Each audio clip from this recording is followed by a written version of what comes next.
Hello and welcome to Flippin' Through, the internet's #1 Mad Magazine news, review, and interview channel. And today we're flipping live with special guest Kyle Bridgett. But before I get to him, listen, I'm running on empty. I got a cold.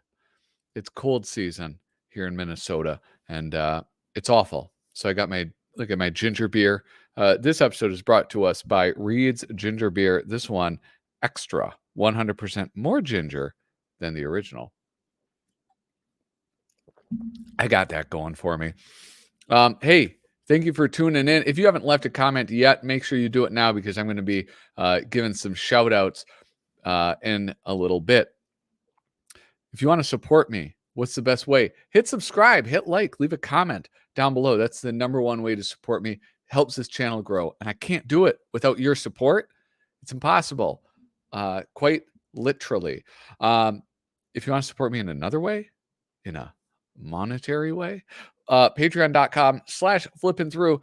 It's not in the description. I don't think I put anything in the description. Support me on Patreon. You get a sick set of stickers and you get this cool stencil, 3D printed. It's pretty cool. And it looks cool when you spray it. I sprayed it in red ink on this. Whoop. Turns out really nice. I want to say thank you to those people who do support me on Patreon. Misimo, David Strickler, Megan McInerney, Shane Buckley, Bobby Weigel, Cam Hayden, Rob Wilson, Rod Mead, Sperry, Andrew Goldfarb, and Casey Ori. Oh, wait, JK, and Little Cozy Nostril. How did I almost forget him? His name's literally right there. I'm throwing around the word literally a little too much. With that, hey, please welcome Little Cozy Nostril. Hello. Oh, hello. Hello. Oh, I didn't see you there. How's it going? It's going pretty well. How are you? Oh, Kyle Bridgett, ace weather reporter, here, right in the middle of Hurricane Fiona. Yeah. Okay. So when in you 12 hours, we're at the beginning of it. I mean, there's like a peripheral weather event that's going to continually get worse from this morning until it peaks at some point tomorrow. So like right now, the way the weather is, I wouldn't be surprised if my power went out just on a regular day if the weather was like this. Yeah. But my power will definitely go out, and it's just a matter of whether it'll be out for hours or days. All right. So. Jeez Louise. Where do you live? Well, my address is I live in Halifax, Nova Scotia, Canada. Nova Scotia. It's Lower Canada. Those history buffs out there. Nothing's coming up when I type in Nova Scotia into the weatherchannel.com. So you might a lot of places will say Cape Breton because that's like there's like it's almost like an island. I think it's technically an island. Yeah. It's like I don't know my land masses. All right. For some reason, you're on the East Coast though, right? Because that's the only place that hurricanes are. Otherwise, it would be like a cyclone, right? Yeah. I'm on the East Coast. Yeah, because when you said that you were getting a hurricane, I was like, I don't think I understand where he lives at all. No, we get usually affected by hurricanes, I would say yearly, but we don't usually get the actual hurricane event. Usually we just get like tropical storms. There's like a tropical storm season. Yeah. Is it like I lived in Florida for a while? Is it like do you guys not do like that? You can just stop right there. It's not like that at all. No, what I was going to ask, not if the weather was like that. I wanted to ask if you do, when you were young, did you do like hurricane parties? I didn't live here when I was young, so I don't know. All right. I see we're brought here by StreamYard today. We are. Yeah, that's because I downgraded my account to save money. Yeah. I'm sorry. I guess the classy thing would be not to draw attention to it. Yeah, why'd you do that? I didn't know. I thought maybe you just didn't know it was on. No, I have to have it. That's embarrassing for you. Yeah, it is embarrassing. It's you know what? We all must be humbled at different points in our lives, and this is my point. Hey, real quick, what's that? What's that shirt? Oh, now, wrong button. Canonically Crumb. Yeah. It's the. Uh-oh. Did we lose him already? Or did I pause him? Did I do this? I did click something. Oh, Christ. We already lost him. Canonically Crumb. I bet he was going to say something along the lines of the #1 Crumb educational platform on YouTube. Christ, did I pause him? Do I have that power? I'm just going to remove him for now. Yeah, Canonically Crumb is Kyle Bridgett's YouTube channel. I don't even have it in the description because I'm such a lazy ass. I didn't put anything in the description. You can find him at Little Cozy Nostril on YouTube. Yeah, and you should know that. If you haven't checked it out, honestly, it is... wait, how do I get rid of this now? You guys, I'm so out. Here we go. There you go. I'm so out of practice. I don't even know what I'm doing. You got to check it out. I'm gonna be honest with you. I hope he's gone now. He's not watching. I'm gonna be honest. I'm not fully up to date on Canonically Crumb, but it's fantastic. That first episode with Mr. Natural. After that, the cute little bearsy wearsies. I watched that one. The one with the that real strong guy. I watched that. I forget his name though. Hey, right now, know what I'm going to do? I'm going to say what up to some people in the chat. Sticks McFly, let me say how much I treasure these live hangs when I can make it. I learned so much. Dude, I will be honest with you. I absolutely agree with you. I love it. Live streaming is so much fun. It's a lot of fun to just be able to bullshit about things that I'm interested in, to learn things from the people in the chat. It really is fantastic. Oh, God, I'm disgusting. I'm sorry. I'm sick. Let me say in advance, apology rejected. I'll be meeting you out by the outhouse for a duel. Touche. Oh, yeah, that's in regards to Sticks Mix Full Eyes. Preemptive apology. I think I reject it, too, to be honest. Shane Buckley, hello, how are you? And hello to you, Harvey Esquire, also. It's Flippin' Live with your host, Pat Flip Through. And probably special thanks, the Nostril Man. Hello, Angel, how are you? Demir, what's up? Who else? Cam Hayden is here. What's up, man? Cam Hayden, I've been watching you on Instagram, and you've been an active dude. Wait, am I going to get you mixed up with somebody else? Didn't you get something published in cartoons? And then didn't I see a bunch of stuff? You go into some cons. You've been a busy boy, I think, right? Correct me if I'm wrong. That'd be embarrassing if I am wrong. Oh, wait, I think Kyle is back. Hello. So the power just flickered off. Okay. I'm on my phone here. I think I'm going to be able to switch back to my computer because as you can see, the power's actually on, but it flickered off, shut off my computer. Thought you were just being dramatic. No, I can show you what the weather looks like now that I'm on my phone, though. Yeah. Let's see it. Oh, look, we get a different angle of the nostril zone. What are these boxes up top? Oh, I don't know if I can switch my camera. Ah, geez. No, I guess I can't do. I guess I can turn my phone. Yeah. Whoa! Wait, that just looks like rain. I mean, yeah, it's pretty much all it is right now. There's a lot of wind. You can see the power lines bouncing. That window's not very clear. But, you know, we're going to be covering this all night. This is hurricane here on Flipping Through. This is Flipping Through Hurricane Watch. All right, I'm going to switch back to my computer now. All right, goodbye. Oh, look at lickety split just like that. Hello. Just don't have my earphones connected. All right. What's going on with my hair here? Hey, I am correct. Cam Hayden has been up to some shit, and he's got he was published in cartoons, probably in that new issue of Freaky that was just announced. If I had to guess. Here, hold on. I have to. You can't even hear me? I can hear you.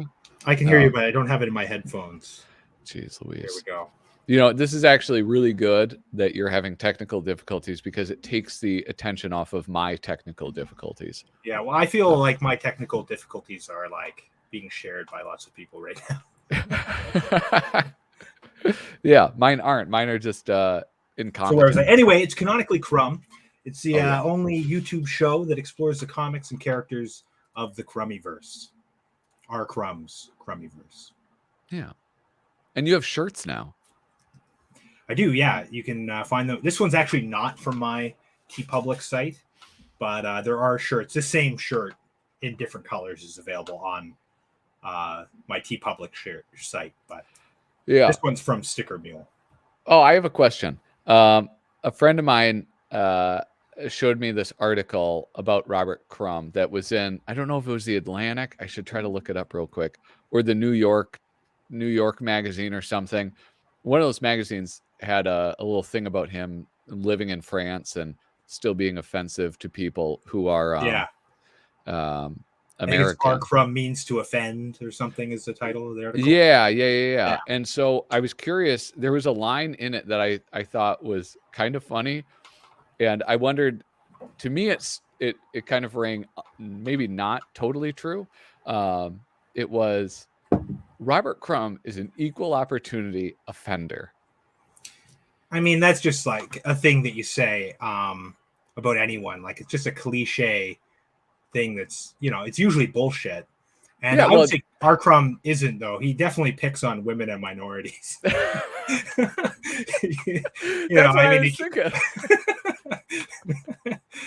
Especially women. He definitely like dunks on like liberals and hippies, and I don't think there's like a coherent politics to Crumb, so it's not like an ideological project. It's like an id driven project. It's just whatever comes to his mind, so a lot of it's really offensive, and like he's processing a lot of that stuff on the paper.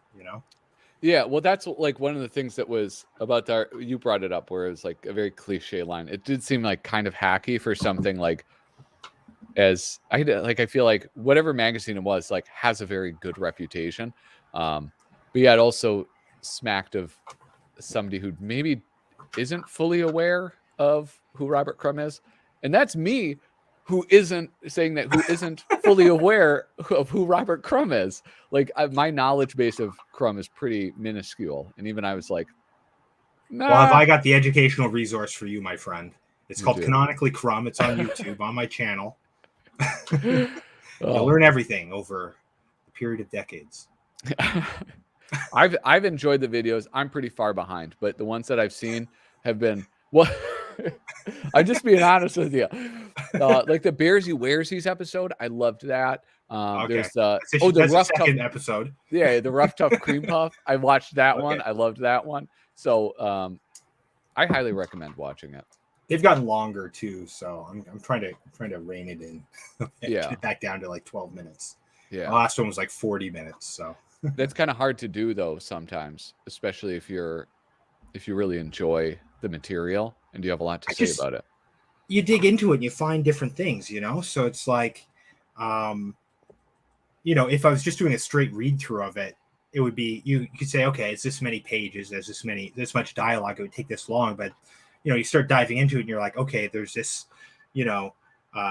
group of people over here that believe this one thing about it, this, comic is referencing this, this, here's where the influence to this art is, I have the sketchbooks now, so, I can say, nice. Okay, well, here's what he was working on that sort of became this. Yeah. And there's just so much to it. You can just really dig in there. And, even at 40 minutes to talk about like basically background characters, which was my last episode, I could have gone twice as long easily. Yeah. Well, that's very cool, man. Hey, I got a question. Changing the subject slightly. What have you been reading lately? Well, I have been reading a little bit of Mormon propaganda by Noah Van Sciver. It's really good, actually. There we go. It's a really nice package.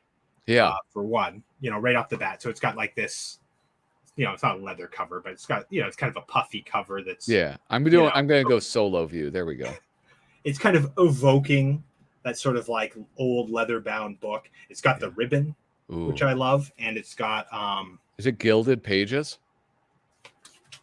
not the actual pages, but the cover has like some sort of like shiny gold, which is really nice. I'm so far like I'm only about, you know, maybe a quarter of the way through. Yeah. But they haven't actually shown the pages. Okay. I don't think he's going to, so it's kind of neat that they're on the cover. Yeah. Plates. But it's got these great like chapter plates, and he does a really good job of telling the story without ever like openly saying like he's a fraud and a huckster. Yeah. So, you know, if you're like, you know, a Mormon and like a rube, you know, you could read it and not realize that he's like scamming everyone. Yeah. Because he kind of plays it off as sincere, but like he never shows you like any of the like events actually happen. You know, it's always sort of like depicted in this dream sort of sense. So it's like you can read it from whatever way you want, which is, you know, pretty cool actually. Well, I mean, like we talked about it with him, I don't know, it must have been like half a year ago, probably longer. And like, because we were having a conversation about like biblical comic adaptations and like ones that we enjoyed. And one of the things, like he was raised a Mormon, right? Wasn't he? Oh, I didn't know that. Yeah. And so I think that there is some sincerity there. So it's like, I don't know if he's practicing. I don't think he is. What the fuck do I know? But I think that like it's like an exploration of his own faith, maybe, or experience with it. So it's like you don't show. I don't know. I want to check it out. And it looks cool as hell. All the things. The whole like, Joseph Smith story, it's like, you know, there's no reason why you would ever believe it, you know, and like from what he says, unless you were already a Mormon and like we're just like, oh well, you know, of course when, you know, the translation was hidden and he had to make it again, it was different, you know. It's because the angel came down and told him he had to use a different seeing stone or whatever. Yeah, or like, you know, isn't there like parts of that faith where it's like there was a great battle that occurred on the east coast of America, and it's like, yeah, like now that we, you know, understand history and archaeology, we can see like there would be some remnants of a great battle. So clearly that is not something that happened. And I mean, also he was like a kid, wasn't he? Like 12 years old when he said he found the plates. Joseph Smith? I don't know. I don't think they really say the age. I think you'd have to do the math. So I'm only about a quarter of the way through. I have heard the whole story before. Not just from South Park. But I know when he's younger, he's going around and he's got this supposed seer stone. And apparently in the book anyway, him and his father are fleecing people out of like money by saying like, oh, there's secret treasure hidden on your property. And, you know, we can go find it. We have the seer stone, and you know, you never actually find the treasure. It's always like you didn't believe hard enough, so now it's been moved like 10 feet down. So I don't know how old exactly he was when he did that. Maybe he was 12, you know, I don't know. But I think he was pretty young. The hold that book up again though, because like I've noticed all the books that I have of his, even things like Please Don't Step on My Jinko Jeans, they're always like, how much input does he have in the book design, do you think? I don't know. Because is it all Fantagraphics? Is that one Fantagraphics? Well, this one's Abrams Comics art. Okay. There's an editor, designer. Andrew Miller is the designer of this book. Okay. So I don't know. If he doesn't have input on it, then you know, some people are making some pretty interesting choices with some of his, because like, you know, the one you mentioned, Please Don't Step on My Jinko Jeans, you know, it's got the red edges and it's made to look like a Charlie Brown. That's exactly what I was going to point out. Yeah. I loved it. Like that little detail in it was so fantastic. And then the collected Fonte Bukowski has the America's made Life to like sort of like parody that series. Yeah, tons of awesome details. Like whoever it is, maybe it's all different people, but he's had great luck, or he's just very wise with his own input. Well, yeah, it's good. I need to pick that up. I need to pick up a lot of books, but you want to see? I only have about 5 of his books, Yeah, but I would like a few more. yeah. So I need to get what is it called? He referred to it as Sad Lincoln, I think. I have that. That's a hypo. Yeah. Yeah, I have that. This is what I've been reading. Ooh, Ghost in the Shell. there you go. Yeah. Have you read this? No, I saw the movie, like the movie from the 90s, released distributed in Canada or in North America by Manga Video. Yeah, this is by Kondasha Comics. I think they do a lot of like these kind of like really nice printings, because like my Akira that I have is by the same company. But dude, it's cool. Manga I'm like just getting into and just understanding it, and the art is fantastic. It has that weird thing that some manga do where it's like very serious, realistic drawing, and then like this goofball character that has like big eyes and looks like, I don't know, a caricature. Oh, we lost him. He's not just listening intently, he's frozen. I'm gonna have to remove him. But yeah, Ghost in the Shell, it's good. It's so different. It's such a big change from American comics. It is kind of hard to get used to. Because they also fill it with notes. Like this guy has just like all of these like little notes on the bottoms, on the sides of panels, like explaining things in the story. And it's very interesting. Anyway, well, I don't know. I got this. This is, how do I switch these? There we go. Here we have, there's something up with this camera, man. Like nothing is quite how it is supposed to be. But here we have Mad Magazine number 27. We wanted to go through this because Kyle Bridgett is it's his return to Mad Magazine in this. What is this? Hold on. Wait a second. In Walmart, they sell the action bottle that features artists from both DC and Marvel. To me, I find it ridiculously hilarious at the same time. Very amusing. Yeah, that's an interesting thing. They also don't really credit the artist very well in that. I've seen that. I tried to see who it is that does the art on it. The Bible's like a pretty hardcore story, so it's like I could see why they want to adapt it. DC did an adaptation of it that I own. It's like the book of, it's just stories from the Bible, and it's pretty cool. Now my power is out. I'm going to set up downstairs on my phone. It'll be a few minutes. We will see you soon. He's here, Mad, the para-abnormal issue. I want to kind of get into it because it's been 25 minutes and you guys are all waiting so patiently.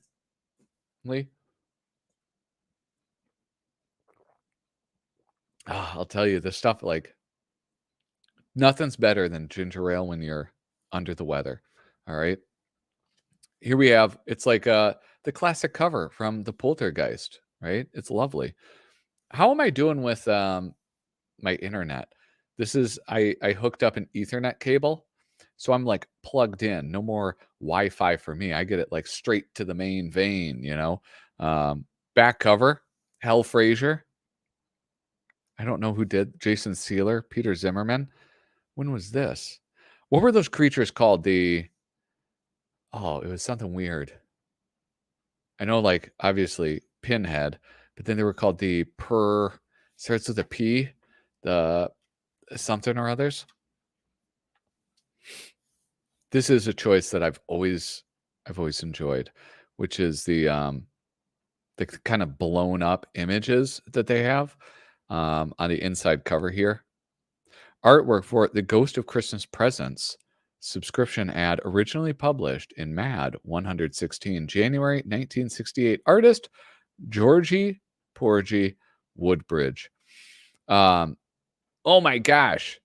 Is anybody else here? Actually, I'm going to remove this one. Is anybody else excited about the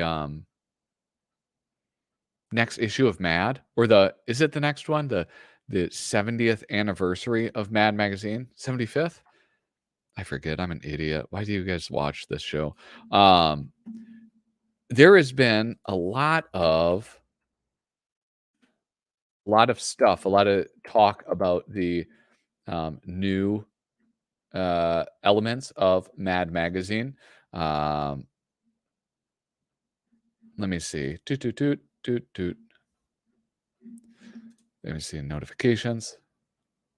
No, what the hell? Here, I'm trying to get to my internet. I'm excited. 70 years. When will it be out? I think it's the next one, but I'm not like super smart. Here I'm searching. Let me go to the Mad Instagram. Let me see if I hit browser. Oh, here we go. I'll add this to stream. I have to do this whole thing a little bit weird. And so here we go. Hey, is that clear for you guys? It looks kind of shitty for me. What the hell? What me worry. The #1 ACK magazine since 1952. Madmagazine.com. So one, you have this, right? They dropped the info about Batman, the brand new Batman, Tom Richmond, Desmond Devlin spoof satire thingy. And then there's this, the Madical History Tour.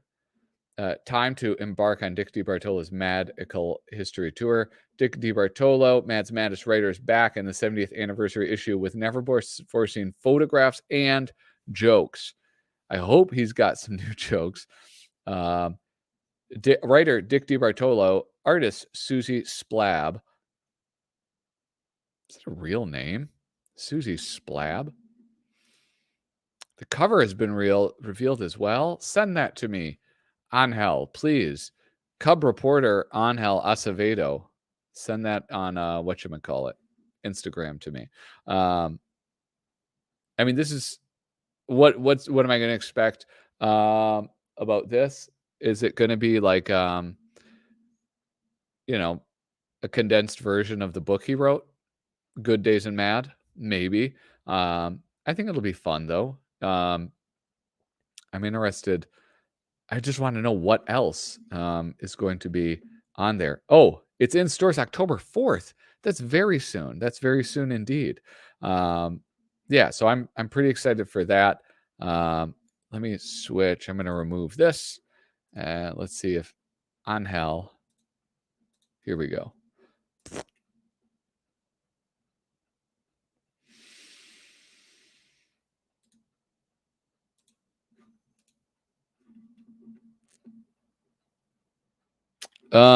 This is, I must say, a little underwhelming. I don't know. Maybe it'll grow on me. Let's see. 70% new material. Well, almost, probably, maybe in dog ears. Okay, so there's new material. That's funny. Classic Mad logo, special anniversary issue. Our price $5.99, which is cheap.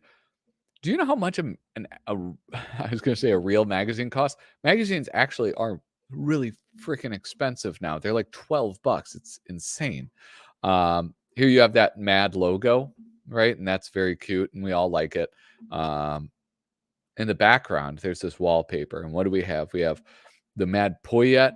We have that 6-finger hand. We have Flip the Bird. We have Arthur the avocado tree. And then we have, okay, what do we see? We see a side table. We see a feeble old hand. Do you see this? Do you see this feeble old hand? And in there, dentures. Whose dentures are they? They are Alfred E. Newman's. Then we have this, which I assume is the cover for the very first issue of Mad as a magazine. what else? I don't know. A pencil? Like, you know what? Know what's missing from this? Alfred E. Newman is missing from this. Like, I know he's up here in this like tiny logo. That doesn't count for me. Why isn't Alfred E. Newman in this? Okay, so what do we have? Featuring Weird Al Loves Wacky Jaffe. Jordan Peele stares Alfred in the eye. We beat up the Batman, usually getting it, the fold in. All right, this is something I don't know how other people feel about this. I'm not a huge fan of the celebrity appearances. There we go. I'm not a big fan of the celebrity appearances. Weird Al, when he did like the guest editor thing, I don't know. It was a so-so issue. I get it. Weird Al is the silly goose, and his music is very funny. I enjoyed a lot of his albums as a young man. Even that new one, Mandatory Fun, which isn't new. It's like 8 years old at this point. I enjoyed that one. However, he's not a Mad Magazine writer. So his humor is just different from it. Jordan Peele, you mean the once comedian, but now horror director? I think he's very talented. I think he's very funny. Do I want to see his take on Mad Magazine? Not really. Not really at all. It's sort of like, to me, it's almost like the getting the in the letters department when people start like praising Mad Magazine. It's the same type of thing where it's just like a little boring to me. I don't know. Jordan Peele and Weird Al aren't enough of a draw for me. The bigger draw are artists that I like, artists that I know from Mad Magazine. Seeing Sergio Aragonés back, you know, Tom Richmond, Desmond Devlin back. That's awesome. The Usual Gang of Idiots, that should have been at the top. This right here, that should have been above, gotten fucking first billing over Weird Al. Now I'm starting to get like a little angry about it. But yeah, I don't think that should be like the third to last. The folds in, plus much more humor in a jugular vein. You know what? How about this? How about give Johnny Sampson? How about pimp his name a little bit? Put his name on the cover. He's been doing the only new thing in this magazine. How about throw him a bone and put his name on the cover, man? Jeez Louise. Now I'm all worked up about this. Yeah. Nobody's going to buy it because it says Jordan Peele and Weird Al on it. Nobody is. Look at Aragonés. Sergio rules. I don't know. I want to make a post. I want to make an angry internet post about this. I don't know. Maybe, am I overreacting? I might be overreacting, but I don't think I am. That's all I'm saying. All right. Well, no, I don't want to shit talk Susie. Susie, it's Susie and Byrne. That's it. So it's like I'm angry about it, but you know, I don't know. I also want to be like thoughtful and respectful to somebody who is also busting their ass. I don't like that cover. Hey Pat, now you're serious. Yeah. Oh yeah. I'm gonna just shout at the sky. Overacting, maybe. Yeah, that's probably close to it. Oh, I get what you're saying. Put Susie's name on the front cover. I get what you mean. Never mind. I misunderstood totally what you meant. Anyway, yeah, that's very interesting. Technically, Alfred is on the cover. That's his hand grabbing at his gap-toothed dentures. Well, yeah, I got that joke. But it's not his face. And I don't know. Like, isn't the whole thing like his face has been on every single issue? Well, not every single issue. Most of them, like that sex cover where it says sex really big. It wasn't on that. I guess maybe, okay, maybe that's a rule that's allowed to be broken. All right. You've convinced me, Demir. It's acceptable. What is not acceptable is giving Weird Al and Jordan Peele billing over anybody else. That's unacceptable to me. And I hope they change it. But they won't because it's already been printed, I'm sure. Anyway, hey guys, if you haven't already, so you're allowed to drink on YouTube? Oh, I don't know. Maybe you are. This is Reed's ginger beer, though. So craft ginger beer, non-alcoholic. I think people do drink on YouTube, though. I can't imagine that would be a rule, is it? Yeah. I will say that Susie Hutchinson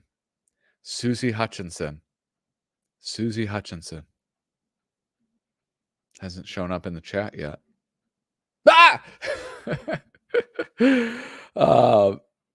Anyway, yeah, all right, so that's it. Do you guys want to look through this magazine? I'm so far behind. It was going to be really great when Kyle Bridgett was going to look through this with me.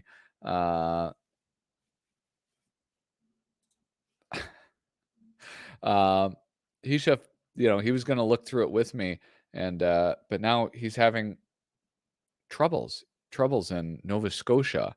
All right, life's not good in Nova Scotia, you guys. There's a hurricane coming. All right, I don't know if you know that. Let me add. Let me go back to overhead, and I will add that to the stream. So you guys have all flipped through this, I'm sure. This is old. This is for October, which means it came out in like August. Mad Magazine number 27. And here we have, look at the two people working, Susie Hutchinson and Bern Mendoza. I really want to get Susie on the show.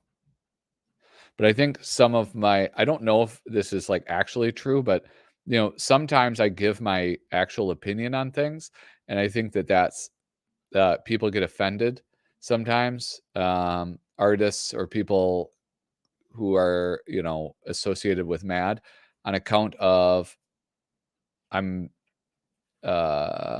what is it? I don't know what I'm talking about. And so it's probably insulting to have somebody who doesn't know what he is talking about be critical of you. And I don't know. I don't know if I've offended Susie, but we had talked about maybe her coming on. But I don't know. I hope someday I can talk to her, because I think that it would be immensely interesting to hear what's going on at Mad, as the captain of the ship, basically. And maybe that's something like she won't be able to talk about for a very, very long time. Because, that could be somewhat not great for your employment to just like speak openly and honestly. Oh, they're French and ew. That's cute. Fiona's. Who's Fiona? Oh, that's a hurricane. Yeah. Mad Look at Ghosts. When did this come out? Mad Look at Ghosts. 1989. That's when that was released. Actually, I want to kind of go through this and see if I can actually remember. That in 1999. 2019, Tim Burton's CGI horrors from the Dizzy Vault. The Shiner, a Mad movie satire. I'm going to zoom in a little bit more. Oh, dudes. I got to show you something that I got, and I was playing around with it with some old Mad magazines. It's super cool. Mr. Fix-It tackles your occult and paranormal home repair problems in 2002. Spy vs. Spy. Tedium, Mad TV satire. Oh, Medium. Cathasper, the Friendly Elder God from 2018. The Bland Witch Project. Rejected Monster Cereal. Dude, are you guys as excited about that monster cereal as I am? I know that what's his face? what's the name I'm trying to, Andrew Goldfarb is. He posted a picture of it. Cause, the artist, the pop artist, did redesigns of all the boxes, and you can win some Cause figures. So I've been doing that all the time. Mind Power Magazine, Possessed Barbie, Poultry Guys. I mean, dude, they have so many movie satires in here. That's sort of my like what is that? My Achilles heel. Spy versus Spy, Clairvoyant Cooking with the amazing Criswell, Mad's Occult Promoter of the Year, Humor While You Wait, Monkey's Paw. That is Kyle Bridgett's. And then The Haunting Legend of Echo Point. Where did I hang that up? I have art by Kyle Bridgett. Original colors. Anyway, know what she was doing for I think all the way up to this point? She would always make, oh, this is it. Here we go. She would put in a fake one. Clairvoyant Cooking with the amazing Criswell. Mastering Medium Steak Grilling with Your Mind. There we go. I found it twice. I should have noticed it the first time.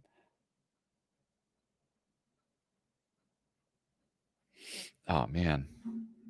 Uh-oh. What were you thinking? I don't know. That's a problem with this sometimes. It's like there's the delay, and I forgot to take off the delay, so it would be a little bit faster. There's like a 30-second delay, so now I don't know what I was talking about when you wrote this. Tim Burton's CGI horrors from the Dizzy Vault. Somebody needs to talk with Tim Burton about his choices. That's somebody I won't feel bad about criticizing. Tim fucking Burton. Just cut it out, man. Hey, what's up, Kyle? Oh, hello. Hold on, This is spooky. screen. Wait a second. Is this all just a ruse? No, I assure you, there's a hurricane. It's international news. I don't know, man. We're doing the spooky issue. And now I mean, yeah. But here's something I wanted to talk about right off the bat, though, about this issue. Yeah.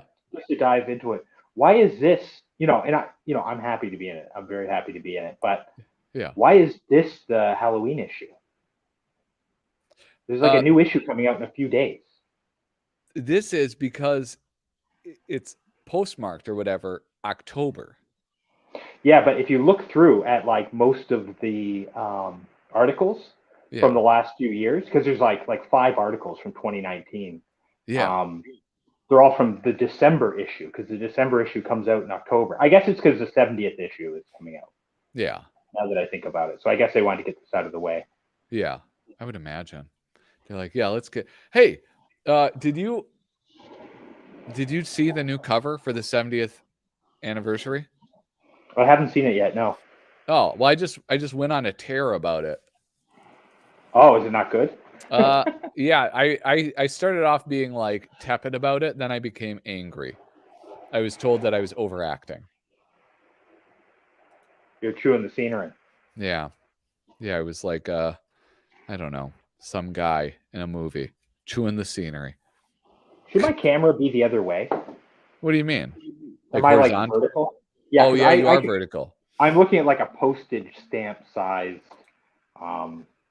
Well, yeah. Is that better? There we go. Yeah, that's probably better. Oh okay, man, this is spooky lighting. This is great. How's your baby? Is he frightened? He actually did wake up crying, which he almost never does. But he has a white noisemaker in there. Hold on, I got to get this tripod to stay still. I think it just went off suddenly, but my wife went in and he's back to sleep now, so he probably won't wake up again. Yeah. He sleeps through the night every night. He slept through the night every night since he was like 6 months old. Nice. Yeah. That's I mean, the way to go. He tortures me in a lot of other ways, but oh man. So we're looking at The Shiner. The Shiner by Angelo Torres. Finally, Angelo Torres gets first billing with a Mad movie satire. They put him before Mort Drucker. I never noticed that. Do they usually put Mort Drucker in before? Well, I think when they were both working, yeah, Mort Drucker was always the first one. I think there's probably some exceptions, but I think most of the time, like probably 90% of the time, it's Mort Drucker who gets his stuff in first, and then the second satire towards the back, that one is Angelo Torres. Hold on, I have the issue. I must have put it down somewhere. Here we go. Yeah, you got to subscribe to Matt, bro. Actually, I need to do that. I still don't get paper issues. I have to pick them up from the. Well, I have this one because they send it to you. Yeah. Oh, But, they sent because you're in it. Yeah, but I can't really see it on the screen because I've got everything turned way down, so I got to actually look at the book. Yeah.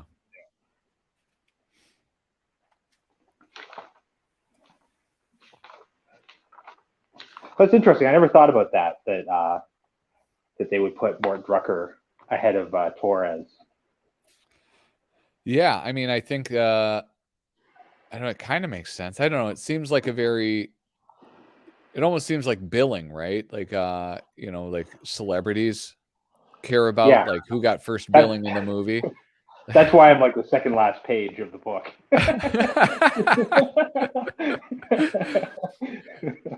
Yeah, it shows where you're at. They put Angelo Torres before you like 3 times. Well, it usually does go Mort Drucker, Angelo Torres, then me. Yeah.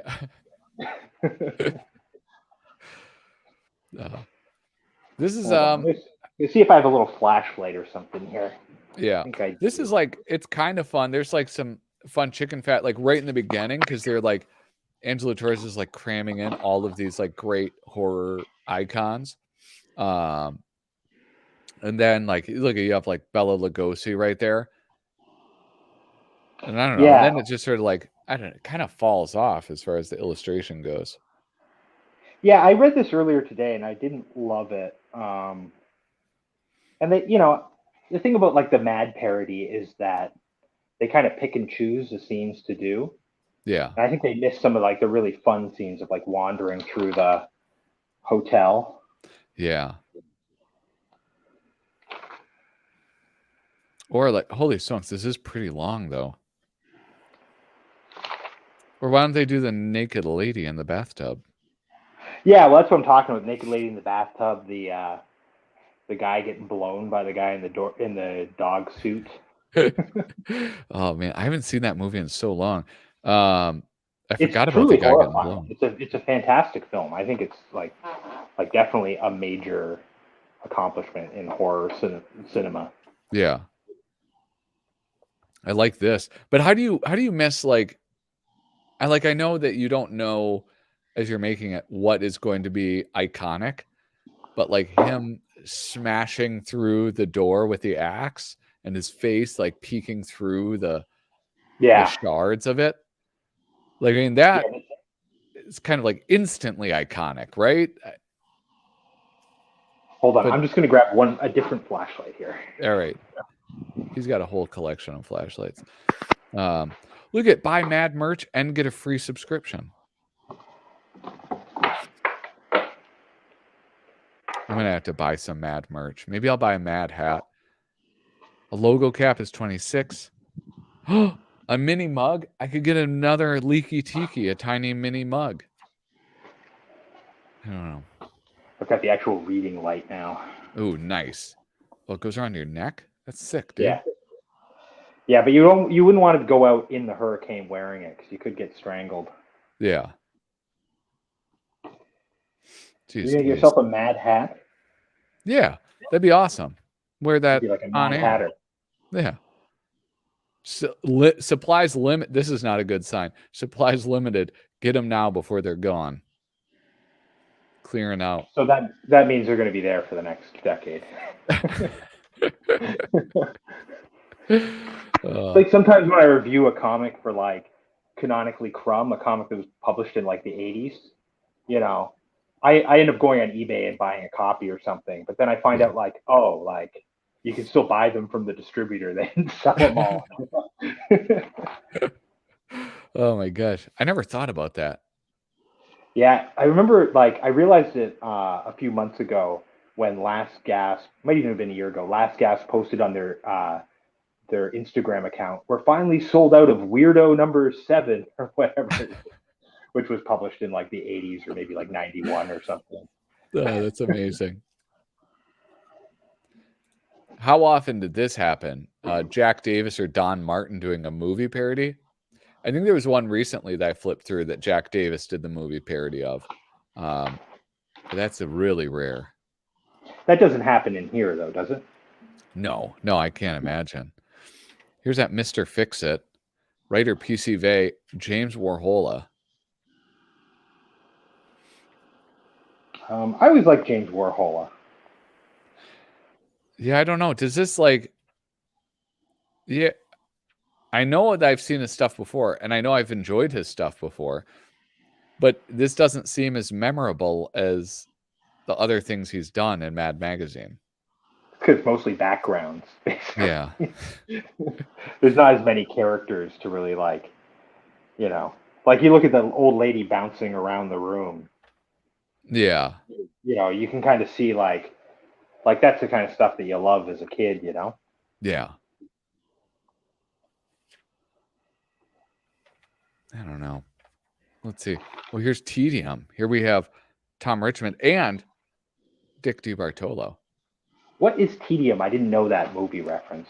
It's Medium. I think it's a television show, and it had like Patricia Arquette in it, and she was like, I don't know. It was like based on this, that idea of like the medium who was used by a police department. Okay. And apparently it's like based on a lady who actually was hired on several occasions by like a New Jersey police department, which to me doesn't like seem like something you would want to make a show about. That seems like something you would want to fire the police chief about, you know? Yeah. That's not like what the not fuck? responsible policing. Like why are your officers using somebody who's just guessing? Yeah. It's like they've gotten Joseph Smith to be their yeah. The detective. Who's the guy with the knives? Is this like the guy from was it LAPD? What was that show? That cop show? Oh, the guy who showed his butt? Yeah. No, I don't think it is. It's somebody else. John Ratzenberger? No, I think it's, I don't know who. I could look it up. I think he's a Hispanic guy. Oh, okay. Shane Buckley says that yes, there is a Jack Davis movie parody in this issue. In this issue? Yeah. I flipped through this earlier today. I didn't really remember it. All right, let's get through this tedium. Oh, yeah, there you go. You found it? Yeah. How about this Cathasper? I love this. I think this is another one from, this one's from 2018, so it's pretty recent. Yeah. I don't remember this at all. Well, it was only like 4 years ago. What if H.P. Lovecraft wrote children's comics? It might look like Cathasper. Did H.P. Lovecraft invent Cthulhu, or was it like something that existed before and he just wrote about it? I believe he did. Okay. I believe he invented Cthulhu in, I'm going to guess, Call of Cthulhu. Okay. But he did borrow other things. So, for example, like stuff associated with like the King in Yellow. Yeah. If you hear that term, like that was a book from, I think, like, maybe like 20 years earlier. Okay. He was writing. Robert Chambers, I want to say. Sort of like the crop of like sort of proto weird horror writers from before that. But I'm pretty sure Cthulhu was one of his. And then other people kind of took it and ran with it. Yeah. The thing about Lovecraft is it just seems like he became so popular among like the kind of geek culture. And I was caught off guard by it. I was like, was I supposed to have read this? Like these 1930s novels? I had never heard of him before. Well, I think a lot of people engage with him more through like film and like gaming. Yeah. That's like I was aware of him and I had read some of him when I was a kid, but like I really got into them because I was playing a board game called Arkham Horror, Yeah. and it really got me into the imagery. And then I was getting into some other things by him. And then there's other people who have continued that mythos, so it's not just Lovecraft. Yeah. But okay. Arkham. So he came up with that name or something? Like that comes from him? Yeah, Arkham? the town of Arkham, Right. Massachusetts, I think. Huh. And then there's literally an Arkham Asylum in Arkham, and that's where DC Batman's. took it from. Yeah. Yeah. Look at this is my dude Bill Ray. Love Bill Ray. Oh, he's amazing. It's cool to see him, like, you know, Shane talking about like Jack Davis or Don Martin. Like when Don Martin does a parody, it's like Don Martin doing it, right? Yeah. And same with like Jack Davis, but this is like what I'm used to from Bill Ray is a lot different than this. Like you can see stylistically it is the same artist, but it's not like Monroe. You know, it's a lot more detailed. I don't know. I really enjoy seeing this. Yeah, Monroe, he was more doing the like Harvey Kurtzman shtick, right? Like he was trying to evoke that kind of brushwork. Yeah. Whereas this is more like, I don't know if it's like looks like pen, yeah, because there's so many fine lines Mm-hmm. and like cross hatching. This is more like the stuff you would do in Cracked. Yeah. Oh, I got to get some more Cracked. I'm going to start buying some bulk stuff on eBay. Good, see if I can get some lots. But yeah, I always think like I should be able to get Cracks for like 10 cents at like a Goodwill or something, like when I was a kid, but you can't now, you know? You gotta buy like a ton of them to get like a decent price. Oh my God. And even like the single issues are so much more expensive than Mad. I wonder why that is. I guess it's just a more niche thing. Yeah. Yeah. Look at this. I guess also if you like Mad, there's a lot of alternatives to buying the issues. Yeah. You know, you can buy different collections, but there's no Crack collections. There's the two that Mort Todd put out, and then there is a one I think Dick Culpa put out of like movie parodies. Yeah. Well, and the ones like that really late era stuff. Yeah, and the ones that Mort Todd did are artist specific, right? It's like yeah. And they're taken from the like issues, not from the original art. So there's like I mean, you know, I don't want to knock it because like it's the best thing going for that kind of thing. Yeah. But you know, it doesn't have like the nice quality of like any book that's put out about Mad, you know? Yeah. Well, I was just talking about knocking things and how I feel like maybe some of my feelings about the new Mad issues have I've shot myself in the foot with getting Susie Hutchinson on the show. But I like to think it's just because of the climate at AT&T Time Warner right now. Yeah. Well, I think it's probably like I would imagine that if I was Susie, I'd be trying to lay low. Yeah. You know? Yeah, that's what I figured like, you know, too. that's gonna she's like Frodo Baggins or something. You know, she's kind of like you know, just kind of carrying the burden of Mad until hopefully she reaches Mordor. Yeah. You know? And I don't know. And then she can throw Burn Mendoza in the lava. I don't know. I don't know where Burn fits. It'll be Mort Todd. Oh man. But this yeah, is I like, don't know. I mean, she's a hero, right? Like, but yeah, I definitely hope she's like just keeping her head under the wire, I guess. Yeah. You know, because it would be worse if it ended now. Like, this is definitely not the note you want to end on. No. Like, if they ended before they switched to this format, like if they ended, you know, around the last new issue that I did, like at least there would be all new material. For it to kind of like fizzle out like this would be really sad. Does it seem like to you though that with the new, it just seems, I don't know, like for some reason with this new issue coming out And also before this new issue coming out, there was like a sort of like a ramping up of social media stuff that they were posting.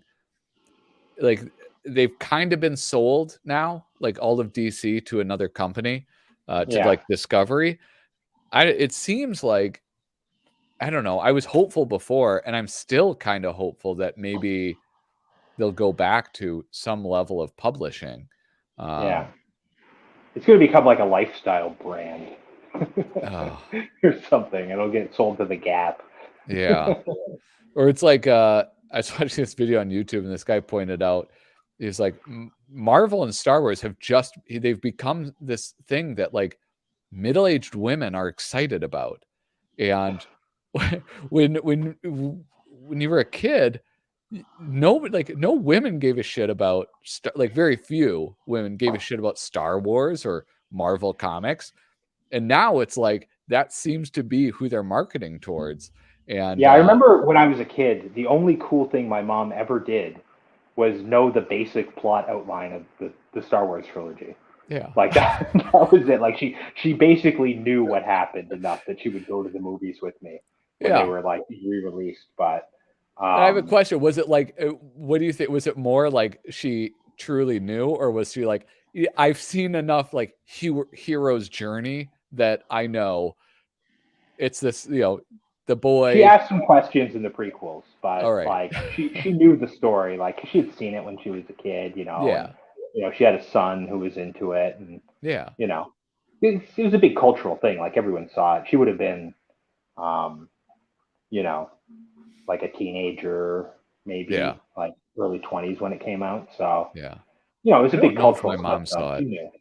Yeah, like she wanted to see the prequels, but like I had to explain to her like that's the Emperor. Spoilers, sorry.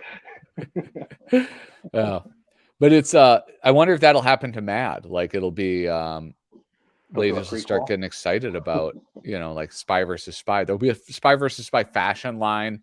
There'll be a Spy versus Spy, or there'll be, what else could there be? They'll sell the hats. That's what they'll do. And like the hats that the Spy versus Spy wear, or like a hat with Spy versus Spy on. No, the hats that they wear. It'll become very, let's see. Those are my age, and I saw them in the comic shops way back when. What women? Oh, no. I think that I'm not saying like women don't like comics. What I'm saying is the quantity of females who are interested in those characters then versus now, like when it was strictly that sort of like niche thing versus now where it's this like $1 billion empire and they're selling like fashion basically with Star Wars or Marvel on it. I think it's just well, it's basically mainstream. It's like very mainstream. Yeah. Whereas like it was less mainstream, especially in that period between when they weren't making any movies or toys or really anything, like it was kind of like eclectic or something. It was like a cult, you didn't really a lot of people didn't know about it, like. Yeah. Well, and you go from like, if you think about like Star Wars, right? Like always heavily branded and monetized, and there was a lot of like toys and merchandise, but all of the toys and merchandise were aimed at children, right? Yeah. And now you have this like huge, like this move demographically too. It's all adults. I mean, not all adults, but it's like that's who's consuming it. And you have a lot of stuff where it's like house goods, tumbler glasses, pillows, throws, like all with these characters on it. So I think that there is like a demographic shift purposefully because they can make money off of them. So and people like it, right? Like people like to go see the movies and have the conversation and stuff. But people like the TV shows. I think The Mandalorian did a lot for that.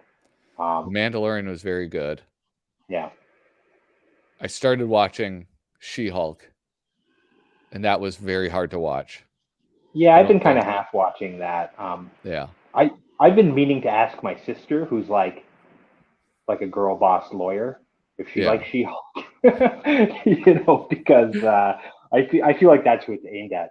This serial comic is really Yeah. funny. I laughed out loud a couple times while I was reading this issue on this, and Yeah. also when I read it originally. And my wife came into the room and just saw one of the boxes over my shoulder, and she laughed out loud. Really? So this is a good one, I think. Sweet succubus crunch. She wants to have sex with you until you die. That's good. That's really, who wrote this? Jeff Cruz. Yeah. Yeah. FDA reduction. All FDA testers mysteriously found naked and dead. Hoaxberry. 100% banned artificial flavors. Found to have more than double the amount of rat feces allowed. Lurking harms. So this was in Mad #4, in the rebrand. Really? And so it's crazy to think that, like, they were doing stuff like this good with the rebrand and like this funny. Yeah. And I think this artist probably wasn't in Mad before the rebrand. Yeah. At least I don't recall seeing them.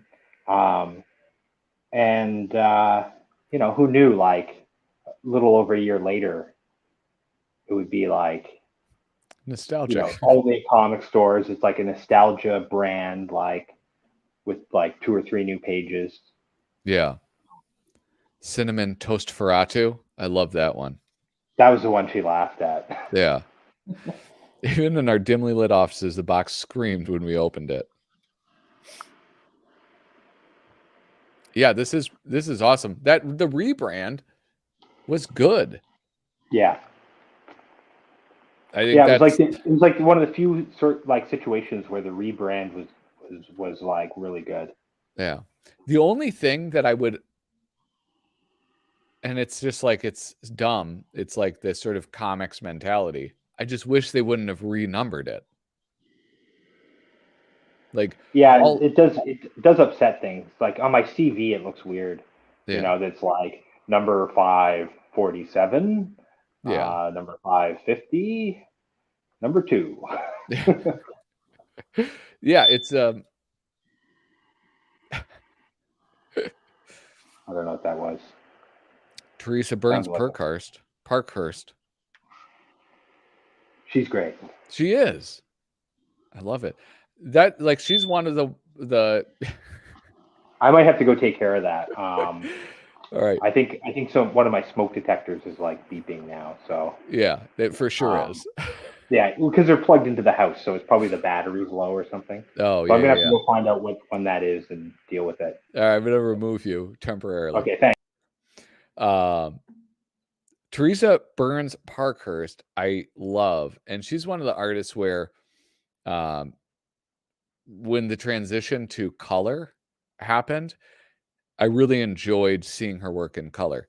There are some artists that it didn't really work for me. I think Sergio is one of them where I just sort of prefer him in black and white. I think that his art doesn't really benefit all that much from being colored. At least his Mad work. I think the Gru stuff is just like a different beast entirely, considering that it's a comic book. Mad Mania. Oh, what's up, Mad Mania? Yeah, that's it is fantastic work. Talking about the cereal boxes, tidal wave warning. That's what it is. And the faster, the more rapid the beeping occurs, the closer the tidal wave is. So it went from being very far away to very close indeed. So hopefully he doesn't wash away. The telltale signs that you've got a really bad psychic. Your reading is done with baseball cards instead of tarot cards. You know what I heard? I heard that tarot, baseball cards. I was thinking of a regular card deck. Never mind. I'm an idiot. Whoa, this is old. This is some Jack Rickard stuff. Let's zoom out. Know what I need to do? Truly, I need to read Mad in a different way sometimes. The way I read most of my Mad magazine, 1976, is here. But the problem is like when I'm reading it here, I kind of skip stuff. And just ordered Bad Number 2, both hard and soft covers. Oh yeah, Mad Mania. I need to speak to you frankly, Mad Mania. This is what I need from you. I need you to send me a link to your Amazon store so that when I flip through Bad, I can actually send people who want to buy it. And 2, in your Instagram, in the description, you should have a link to it. And then so people, when they visit your page, they can see it and they can buy it. So please do that. That's your homework this weekend. I will be checking up on you shortly. Oh, Kyle came back, and then he left. Oh well. Oh my gosh. Okay, guys. Look at this. Jack Rickard is fantastic. But this is really what I want to get into. Originally published in Mad Magazine number 10. How about this? Artist and writer Hurricane Ivan. Is this Ivan Elhers? Is that who did this? Let me go to madcoversite.com. Oh, there's something else I wanted to ask people about. Maybe I'll do this now. Wait. I'm back. It's just my kid's toy. It's pretty cool though. You can What is pull that? the heart out. You can pull the heart out. Oh, it's disgusting. It's got some guts. It's pretty good. Even the brain comes out. Oh my God, what is that? Some zombie toy. I don't know. Oh, oh, that's awesome, dude. My daughter would love that. It's actually made in America somewhere. Some guy just had an idea for it, based off of it's called Greg the Zombie. Greg the Zombie. This is the smaller version. There's a bigger version, and I think he was like inspired by like My Pet Monster, and like Boglins and that kind of thing. And so he came up with this idea of like this zombie doll that you can pull out the guts. Nice. And it's fun. It's a lot of fun. Yeah, it is fun. They're made like in somewhere in the States. I can't remember where I ordered it from, but he's like built an empire out of it. So good for him. Cool. Here, I got to go to Mad Cover Site. Is this Ivan Elhers who did this? It's attributed to Hurricane Ivan, but I think that might be a silly name.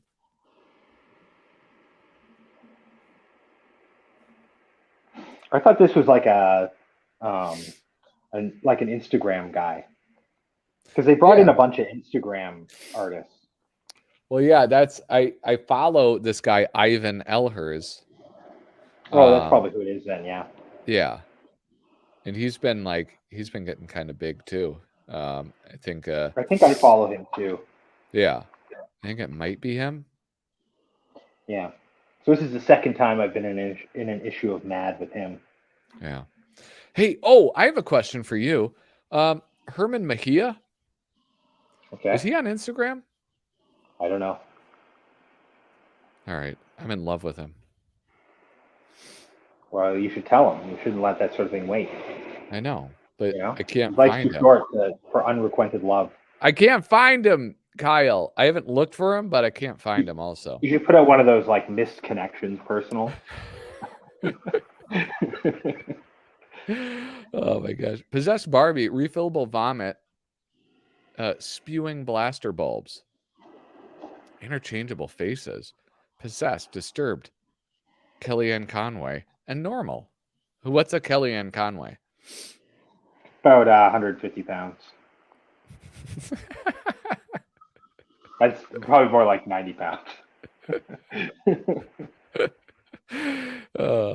The Barbie Nightmare House. This is fun. This is a fun illustration, man. Yeah. It really makes you see where like Mad was going, you know? Yeah.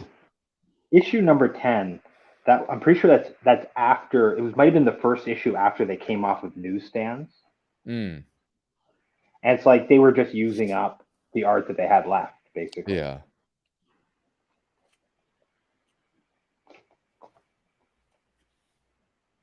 Paltry Guys. Oh, this is the Jack Davis one. Yeah, that's a really late era, I feel, for a Jack Davis movie parody. Yeah. 83? 83? Well, he kept going into the 90s, didn't he? Yeah, but I feel like you wouldn't use him for a movie parody. I feel like because he probably did some movie parodies in the original comic. Yeah. You know, I know he definitely did TV parodies in that. Yes. Maybe those don't count. Maybe they're not the same thing. I mean, But to me, they're the exact same thing. I count them as, yeah, precisely the same thing. yeah, okay, sure. I don't know if I agree with that. I think there was a pretty big shift. What? A movie and a TV Oh my God, there's that parody? beep again. Hold on. Well, no, you hold on. You think there's a difference between a movie and a TV parody? Oh no, I thought you meant like Mad the comic book and Mad the later things. Hold on. Oh, guy, you brought it with you? Well, I need to take the battery out of it. Oh, okay. I think I was not fully processing what you were saying. Yeah, sorry. No, I think there was some confusion there. I thought you meant that like the movie parodies in like the comic, like the first 23 issues or whatever, were the same thing as like this. Yeah. Yeah. Okay. Which I feel like there is definitely a shift even in the parodies, even though I think the comic sort of lays out the form that the Mad movie parody would take. Yeah. They seem a little different. Yeah. I do have to say that visually, I don't know, maybe I'm just like biased, but a lot of these, like his panels for this, read visually a lot more easily to me than like Mort Drucker's do, where you have, I think it's because you have things like this panel where it's like people are facing away from the screen, where a lot of the movie parodies, it's always like addressing the audience, it seems. Well, there's a fundamental different approach to between Davis and Drucker, and that Drucker is like a caricaturist, you know. So like a lot of like the humor is in the way that he's portrayed these actual characters that you recognize, whereas like most of the characters in like a Davis parody often don't even really like look that much like the characters. Like it's not necessary basically. Yeah. And then also just Davis is like, he's better than Mort Drucker. There's no other way to say it. Like Davis is like, like he's on another level. Yeah. And I mean, Mort Drucker is on another level from like every other artist except for Jack Davis, basically. But like, Jack Davis is like above. No, I don't think it's his best work. No, but it's like, I don't know, you get like a lot better, I think, what is that when you like the way you draw it, not posing, but like, is that the phrase I'm thinking of? Like just the way like the bodies are, and there's a phrase for it that I can't fucking remember. The staging? Staging, maybe? I don't know. Like, yeah, I don't know. It just feels more natural. Like there's like just little things that he captures. Kind of like Sergio, right? Like Sergio is so good at showing somebody's posture or the weight of their body in like very few lines. And you don't really get that from Mort Drucker. It's just sort of a little more static-y feeling in comparison. Yeah, I could see that. And I mean, again, he's a caricaturist, so it's like, the focus is the face and everything sort of around that, I think. Yeah. Whereas Davis, it's like, it's about the body and it's about motion, and he's just so good. Like his gesture. That's what I was thinking of. Oh yeah. Yeah.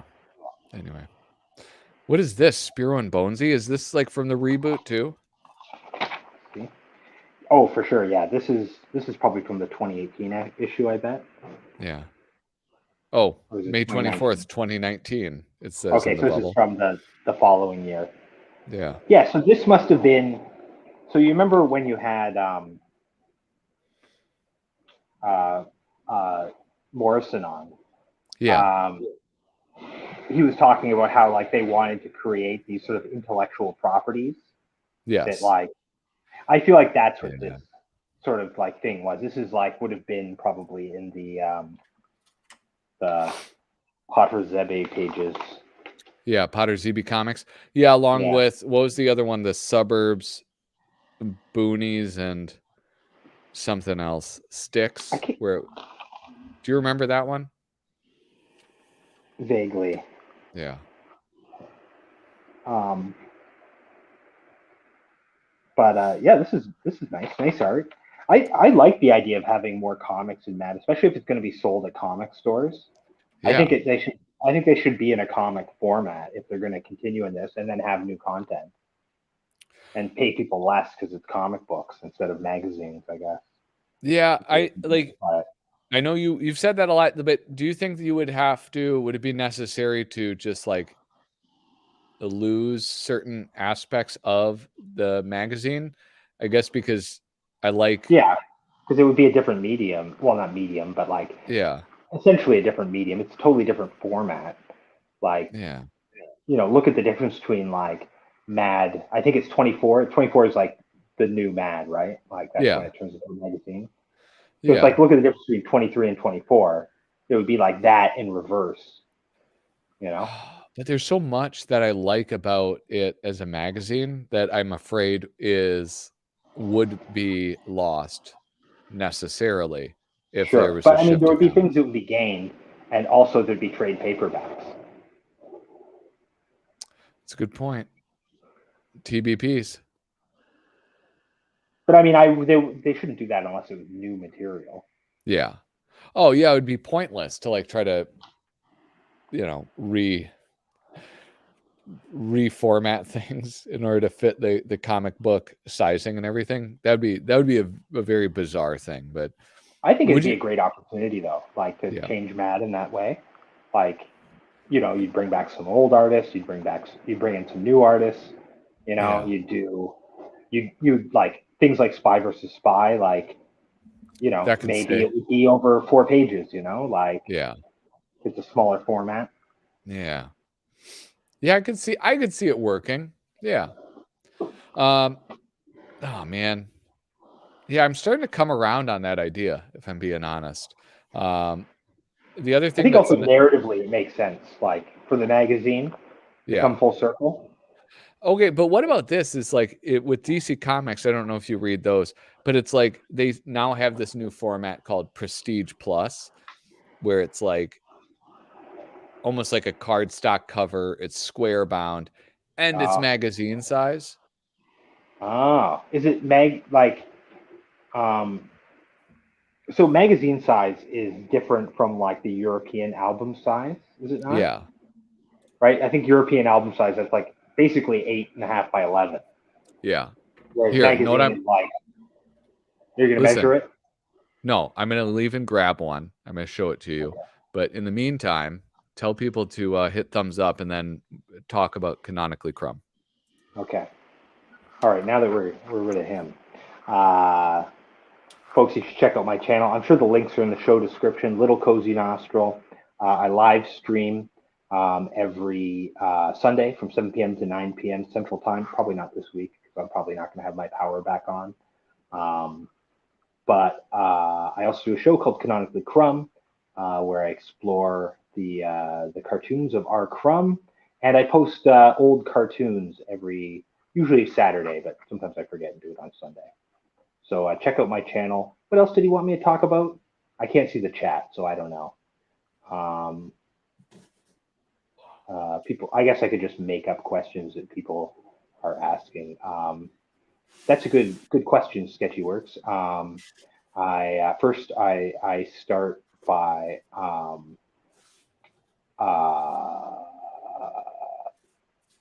sorry, I'm sort of losing here. Okay, so first I start by putting the beef in the bowl, and then I add breadcrumbs and some dried onions, and I mix it up with my hands, form it into a patty, and then just throw that on the barbecue, and put it on a bun. You got a burger.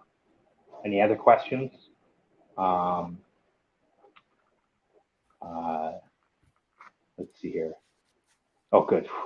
I don't want to make up any more questions. All right.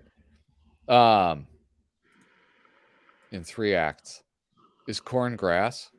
It is. Corn is a Yeah. grass. Yeah. Everybody Yeah, I was knows thinking that. about that the other day. Yeah. All right. Look at here. Oh, Christ. Where is it? Here we go. So this is an issue of the question. Wait, now I'm thinking I'm wrong. I thought it was it. Fits in magazine inside bags and boards. It's like this is the question by Bill Sienkiewicz. Is it bigger than the Mad? Oh, it is. It must be European album size. Yeah, it is larger. I mean, I love that format. I went through like a phase. If there's any nostril heads out there, you might know that I went through a phase, about a year and a half ago, where I was just like buying these Marvel graphic novels. It was like a line of comics they did, I think in the 80s or 90s or something. And there's Yeah. a bunch of like Conan and some other things. And, I just love the format, Yeah. But I don't read DC really, other than Mad. Yeah, that's okay. We all like different things. Right? Yeah, usually when I'm looking for like comics to buy, I'm looking like, Fantagraphics or Drawn and Quarterly. Yeah. That kind I of like thing. I like a lot of really kind of basic stuff. Yeah.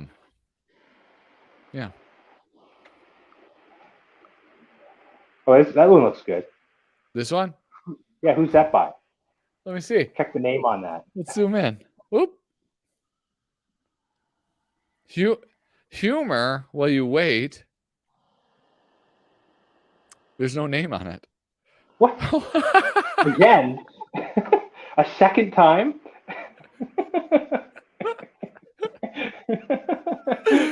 Was it this one that they did it on before? Yeah, they forgot to undo it. Oh my God. I guess what happens is Mad adds the like black background around the panels, and my name is underneath that layer. So if you actually like look really close, you can kind of see some like of the red ink coming through. Oh my God. Yeah. Dude. That was how I found out I was in Mad again. Susie emailed me. It was like, "Hey, you're going to be in the new issue.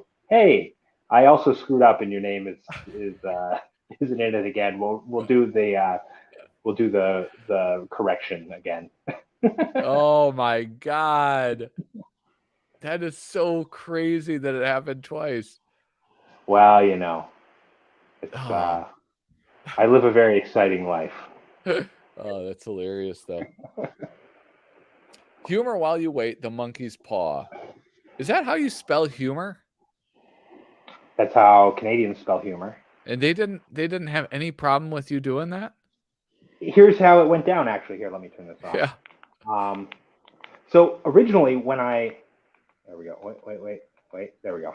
So originally when I submitted to Mad, I submitted under the name that I use for my comics now, which is Silent but Deadly. Yeah. And when I first got in, Ryan Flanders, who was like the art, I think he was the assistant arts director at the time. Yeah. He was like my point man at Mad.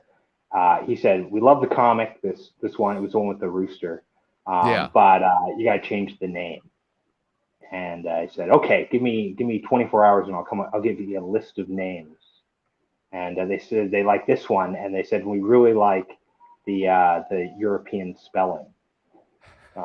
Which when I wrote it down, that's naturally how I wrote it down, and I thought like, "Oh, should I fix that?" Yeah. No, we'll leave it that. And then when Bill Morrison and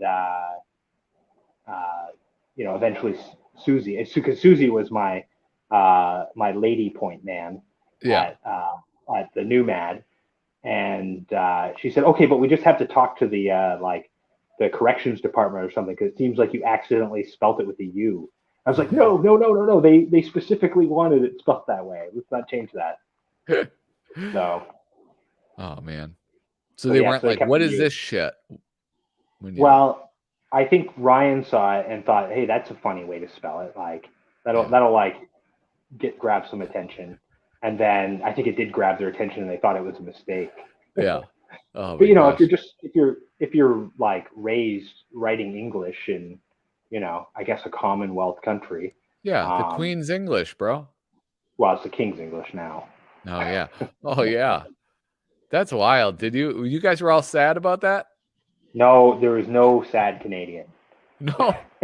The Queen's not that like the monarchy's not very popular in Canada. There was a poll, I think maybe a year or two ago, that basically found that about 20% of Canadians support the monarchy. Yeah. And most people would like to see them gone. Are they going to change all your money now? I thought they had to. I thought it was like law.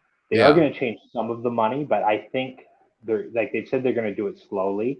And I think they're probably going to leave the Queen on a lot of them because, like the monarchy is not popular, but Queen Elizabeth was relatively popular, I think, for a monarch. Yeah. And people are like, she's been a monarch for so long. People are like used to seeing her on the money. Yeah. Because she's on all her coins and then she's on the $20 bill. And I think she used to be on the $1,000 bill, but I don't think we have that anymore. You guys had $1,000 bill? Yeah. We have a $2 bill. You guys don't have one of those, I bet. You guys had a $5,000 bill. I know. I own one. It was like for banks, basically, though. Yeah. You own a $5,000 No, I don't. I don't know why I lied about that. Oh, my goodness. But this is the classic, it's a monkey's paw, right?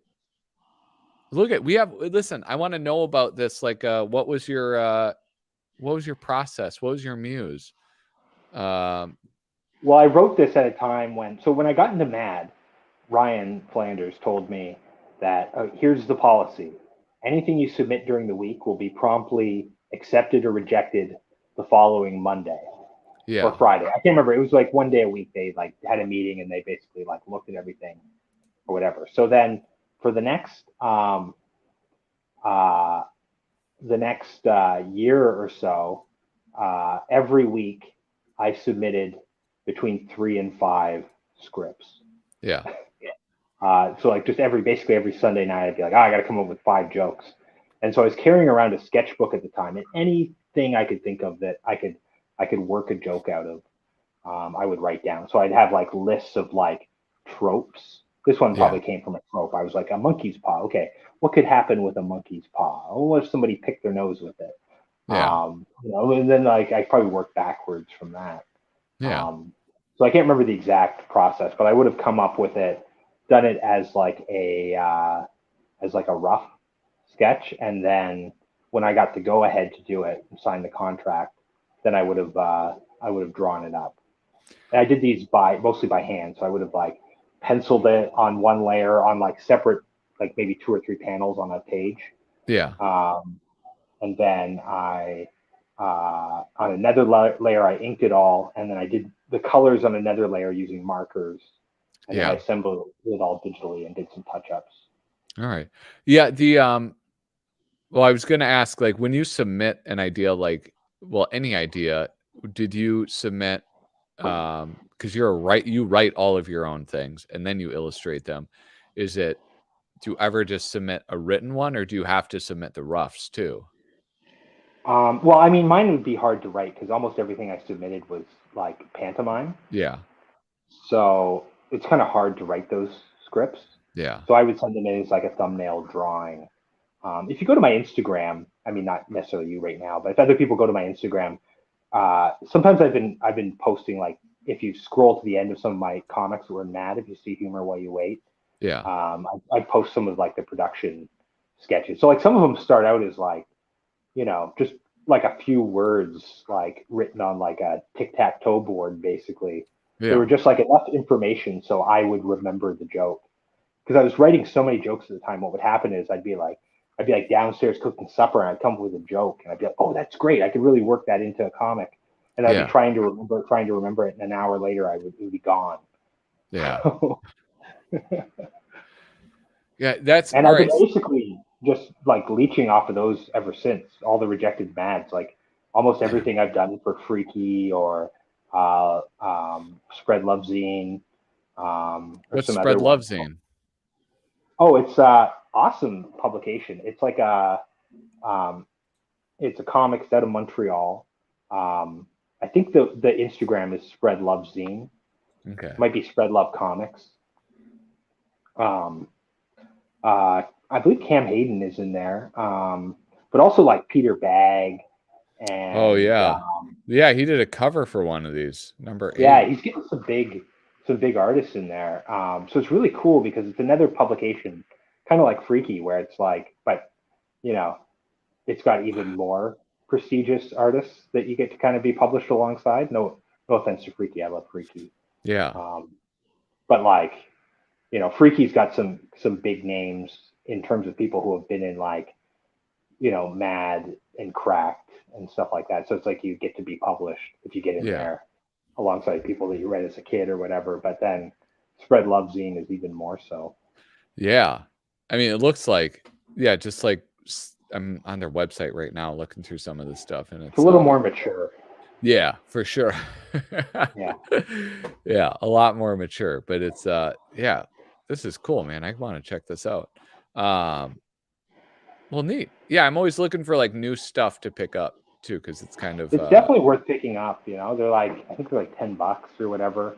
Yeah, 10 Canadian. Yeah, so that's like $3 American bucks. Yeah, I think so. What was I gonna say? Like Sticks McFly. Wait, what the hell? Here we go. He's shown his hand. He left the live stream. He stopped viewing for a little bit, and he missed the story about why there is no signature. Oh, you'll have to rewatch. Well, it. one, I didn't sign the work. There'd be some flies in there. I have like a glyph. It's a fly that I use, like a specific way I draw flies. Yeah. That's like sort of built out of my initials. So that's in there. But my name is actually on a layer underneath the black layer. So if you look really close, you'll see some red showing through. But no, you weren't supposed to tell him. You were supposed to make him rewatch. Oh, okay. Well, forget what I just said. It's a big secret that I revealed. So go back and watch. I also use some very new and innovative swears that you might want to brush up on. He used a slur. Look it up in the dictionary. Yeah, I use a new slur against I don't know. Let's say Italians. Oh, if there's a new one, I want to know it. Hey, how about this though? You said that fly, because you have the fly around the nostril guy. Yeah. So that's like, I didn't know that that's like a kind of mini signature, sort of like Matt Groening's signature on Homer. Yeah, it's a little more mystical, I think. Yeah. I wanted to create like almost like a sigil that I could kind of put into my stuff. Yeah. And so I did like the chaos magic sort of technique of like spelling out a word and taking out the vowels or whatever. So I just took my initials. I sort of arranged them in different ways. So I found out how to make it into a fly. And then I figured out how to draw that with one line. And then I filled it in. And I figured if I did that, you know, then I would have magic powers. Yeah. And, you know, I got into Mad the next day. So, I mean, maybe it worked. I don't know. I think it's pretty clear that it did work. Yeah. I like to do it. And then, you know, also it's like just a fun way to draw flies. And yeah. I like that. That's a fun little fact. The type of fun fact that you only get on flippin3.com. Guys, if you're watching, I hope you did a thumbs up. That's all. Oh yeah, I forgot to say that part. Yes, perfect thumbs up. Although you could also get it on my stream on the Nostril Zone. So yeah, he was not being truthful when he said you can only get it here. Yeah. Oh shit. God damn it. I don't know why I have you on. All you do is undermine me. That's not true. Well, it's mostly true. And I only got 6 thumbs up on this video. What? Only 6 thumbs up? Yeah, because you didn't say anything before. Well, you know, I'm in a like class 4 hurricane. You know, I think I should get a pass here. It was a class 4 when it was in Florida. It's a tropical depression it could be class 6 or 7 by now. Who knows? Yeah. They might have to invent new numbers. They're on a whole new system of classification. Yeah, they're using like an algebraic equation now to describe it. Did you fold this in? You couldn't even comprehend it without a calculator. Yeah. It's incalculable. Yeah, and when you turn it upside down, it writes boobs. Yeah. Or hell. That was my one. Yeah. I went to a Catholic school, so if I could write hell, that was. Yeah, so that's almost more offensive, right? Yeah, I was really pushing it. Dude, I remember Aaron Picala, this buddy of mine, he said cheese and rice at an assembly, and because he said it was a way of saying Jesus Christ that you could get away with. But it sounded so much like saying Jesus Christ, they got in trouble for it anyway.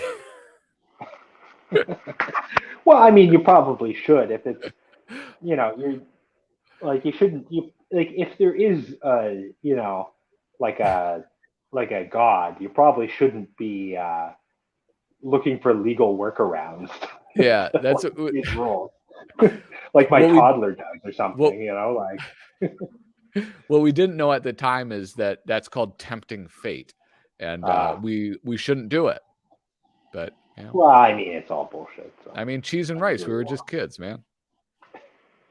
Kids like to swear, Yeah, it's very subversive. It is. I didn't do it for a long time, and then now I have a hard time not doing it.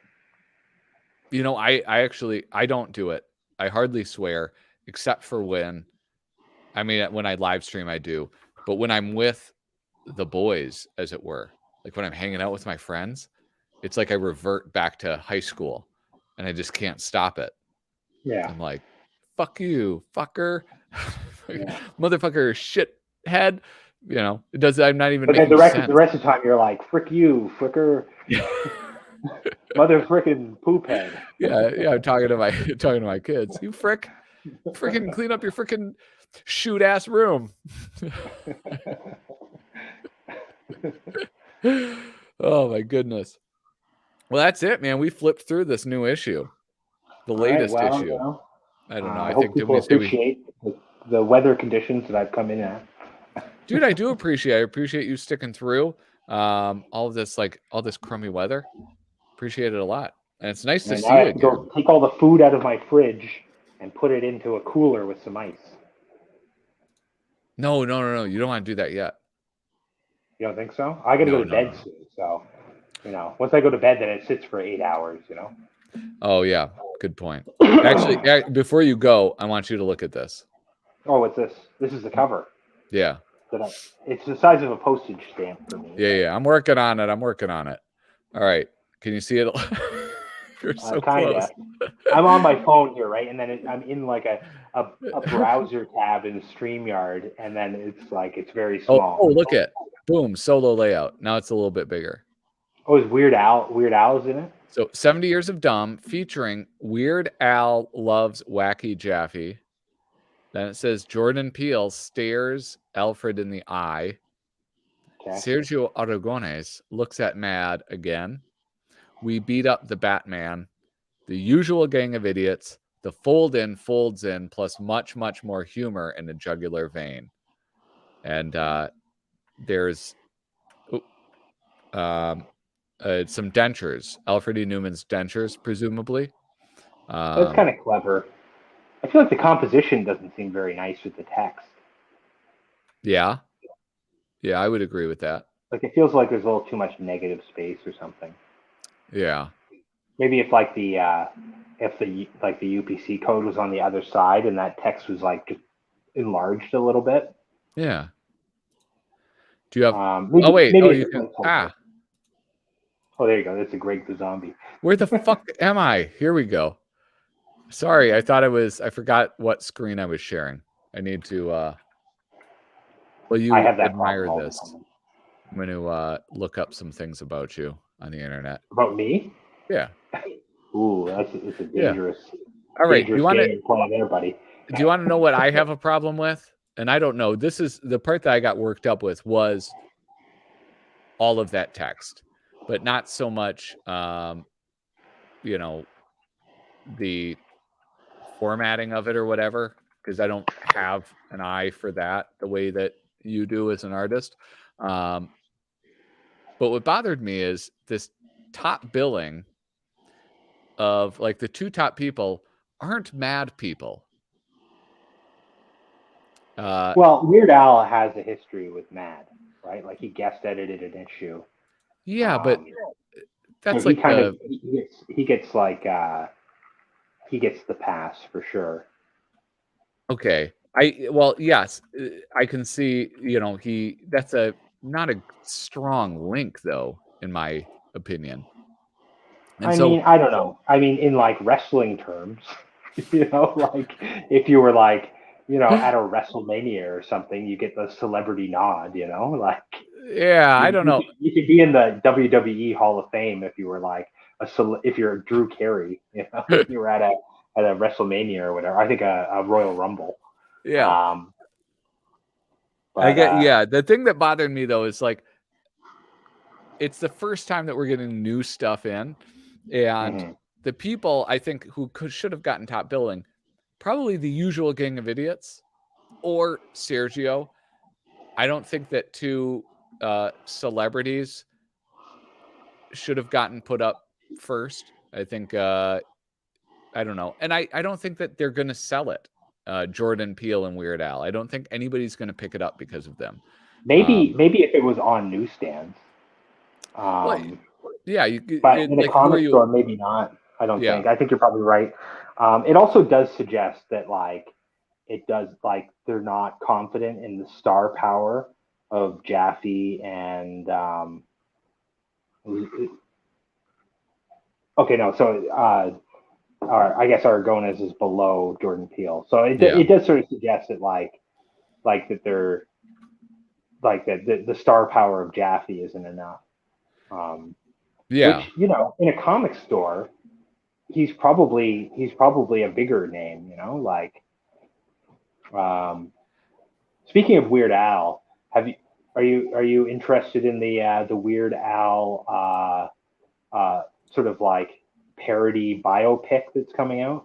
I am, yeah, with Harry Potter, Daniel Radcliffe. Yeah. I am pretty excited about it. The preview seems interesting. Daniel Radcliffe, I respect that guy because he's taken some chances. He's like a millionaire probably several times over, and he's like just kind of doing weird stuff.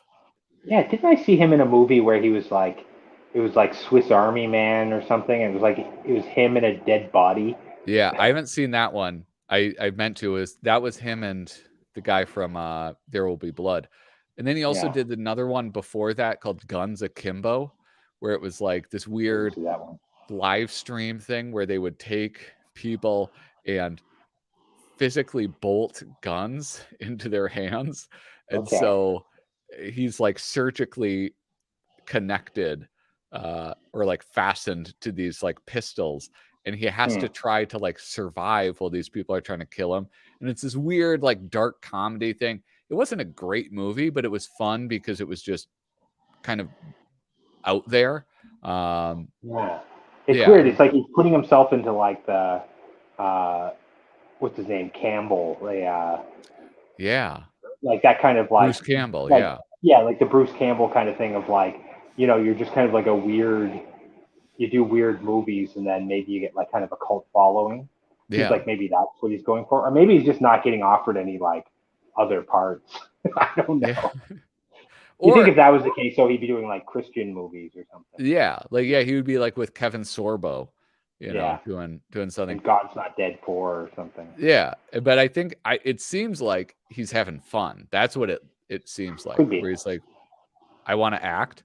I'm a millionaire. I'll just do whatever I feel like it. Kind of, I love. Oh wait.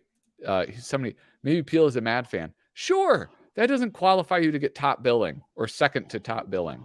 It's especially odd on like the 70th anniversary issue. Where it's like you want to kind of dig up some old fossils and like have them like say something rather than like kind of like contemporary celebrities. I mean, Mad like Weird Al has a history. It's odd to have Jordan Peele like maybe if he was the last one, I guess it would make more sense. I think like, yeah, but like your use of the word having a history is just amusing to me because it was like, it was one issue. It was a whole issue. He was the guest editor. Who else has done that? I don't know, but it's like, all right. Yeah.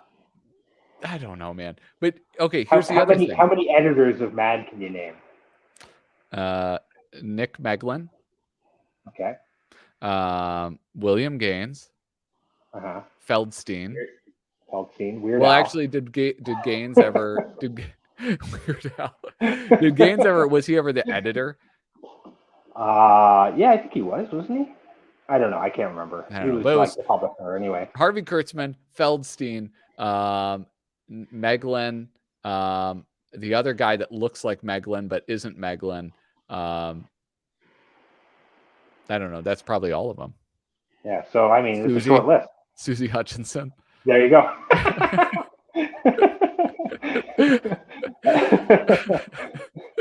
The very heroic Susie Hutchinson. I always like to add that she's very heroic. Yeah, I love it. I love what she's doing. I mean, it's her and I would love nothing more than for Mad to come back and for Susie to keep her job.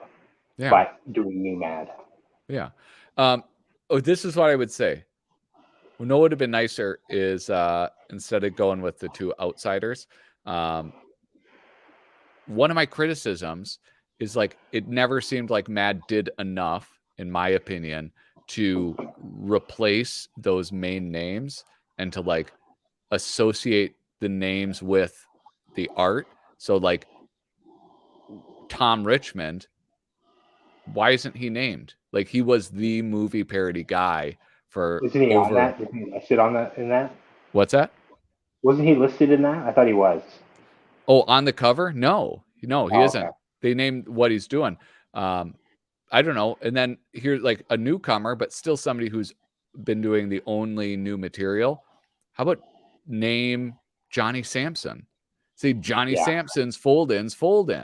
Like do a little bit more to try to build up new names. I mean, not that Tom Richmond is it's kind of pointless though if they're not going to continue doing. Because I mean, I haven't gotten the impression that like you're a right. lot of people are talking big like new issue with the new Mad with new content, which is great. But I'm not getting the impression that like it's going to be the format moving forward. Yeah, that's a good point. Like, what would the purpose in doing that be if this really isn't the reintroduction of new material? That's a valid point. I feel like it was like an anniversary thing, and so maybe they were able to get extra money to get a few extra artists, and that's what it kind of feels like to me. Yeah. And maybe it's possible that maybe part of doing that was getting celebrities to sign on so that they could convince Discovery or whoever to like, give them a few extra bucks to throw at artists. I don't know. They're like, we'll give you $1,000. It's tough because Mad must be really cheap to produce now. Like it's going to the comic market, so they don't. It's not like the magazine industry where it's like they have to pay for everything that doesn't get sold. Yeah. It's going to comic stores. It's almost all reused material. It's like a staff of 2. Yeah. Dude, I so badly want to talk to Susie about this stuff though. It's like, because I keep like, I don't know, like I can sort of just like basically guess about it, but I mean, she's the only one that knows. Well, Byrne, and then some people at Disney or Discovery or whatever. Yeah. I don't know. It's tough. But I mean, the thing Mad has going for it is that it is a kind of prestige brand. Even though like it doesn't have the intellectual property to really exploit in the way that, most of Marvel or DC does. Yeah. The brand of Mad itself, like people have a positive association with that. Yeah. And so it means something to people. Yeah, it's one of those things like if you bring it up, nobody's like, I fucking hate that magazine. It's like The most you might get is someone like a hipster being like, I always thought crack was funnier or something. But like, you know, there's rarely someone who's like, oh, Mad sucked or Yeah. something. You know, there might be people who are like, oh yeah, Mad was good, but you know, National Lampoon was better or something. You know, but Yeah. there's a few people that are like have a bad association with Mad aside from like, you know, Don Martin or something. Yeah, it's always like, oh, my dad would buy me those on road trips, and I would love reading them. Or, you know, like, oh, I got a subscription. It was so hilarious. I read them till they fell apart. The That's what sad it thing is the is. kids don't know it, right? Like that's the Yeah. thing that always made me sad was like when I started teaching and it was like most classes would be like one or two kids that knew about it, but Yeah. that's not like when I was a kid, every kid knew about it, you know, Yeah. like even if they didn't read it, they knew what it was, you know? Yeah. I'll tell you, I think like a year ago or something, I was talking about how I want my daughter to read Mad Magazine, but I'm not sure if it's appropriate for her. And you were like, don't be so prudish. Yeah. I continue to be prudish, but I have started giving her Mad Magazine material to read with paperbacks and things like that. She loves it. She read through all the case files of what do you call it? Spy versus Spy, the complete case book. That's a good entry point for kids. Like I've had to retire. I have two of those. I don't know if there's a third, but Yeah. I've had to retire one of them from like teaching just because it's been flipped through so many times or like starting to fall apart. Yeah. I had one class actually. It was a class of us like 6-year-olds, 7-year-olds, and I brought those Spy versus Spy books, and by the end of the week, every kid was obsessed with Spy versus Spy, and they were making like Spy versus Spy puppets, and like they were making their own like this is the Green Spy and all sorts of stuff. Like they got it, you know. Yeah, that's awesome. And it's like they learned about it that week, and they were obsessed. Yeah. So, Oh, that's fun. I should do but that. Kids don't get magazines, you know. Like Yeah. I used to get mad when we'd go grocery shopping. Like my mom would take me grocery shopping, and I'd go loiter around the magazine rack, and I'd either get the new Mad or the new Crack, or if there was neither, you know, I'd get like a Monster Mag or something. Yeah, like you know? Gun Weekly. Yeah, or like a Christopher Pike novel or something. You know. Yeah. Yeah. All right. Well, listen, I'm falling asleep here. I got a little. I don't know if you know this. I'm under the weather, bro. Oh well, I know about being under weather. That's for sure. You know, some people might think that I like set you up for these jokes, but it's like no, this is all him. And no, I'm a natural vaudevillian. Yeah, it's amazing. Yeah. You are very quick-witted, and it amuses me to no end. But this is before we head out. Hey, thanks, Mad Mania, and I love this. Crack was never funny, but I bought it. I want to frame that. Send that to Mort Todd. Thank you, Mad Mania. Thank you, Harvey Specter. You guys, I did put in the chat links to both Kyle's YouTube and Instagram. If you don't follow him, please do so. Yeah, I'm almost at 400 followers, so I only need about 100 more, and then on YouTube. Yeah, I can be in the 500 club. Holy shit! Yeah, a year ago I was at like 40, so I'm doing pretty good. That is amazing, man. Is it all the crumb stuff that's really boosting you up? Yeah. I went from like 40 to like 120 or something with one video, and then since I started doing Crumb, I get like 1 follower a day, and now I'm up to about 2 followers a day. Dude, so, you're gonna have to have me on your show very soon. I have had you on my show. No, but like to be like, go listen, guys, just give him a follow. Come on. Yeah. He's falling on hard times. All right, he's been at 522 for like a month. Yeah. Thank you, Darren. Thank you, Shane. Thank you, Angel. And I know there were others, but I can't be bothered to go all of the way up. And yes, you are a certified ding dong daddy. I love it. Thank you guys so much for watching. A toodaloo.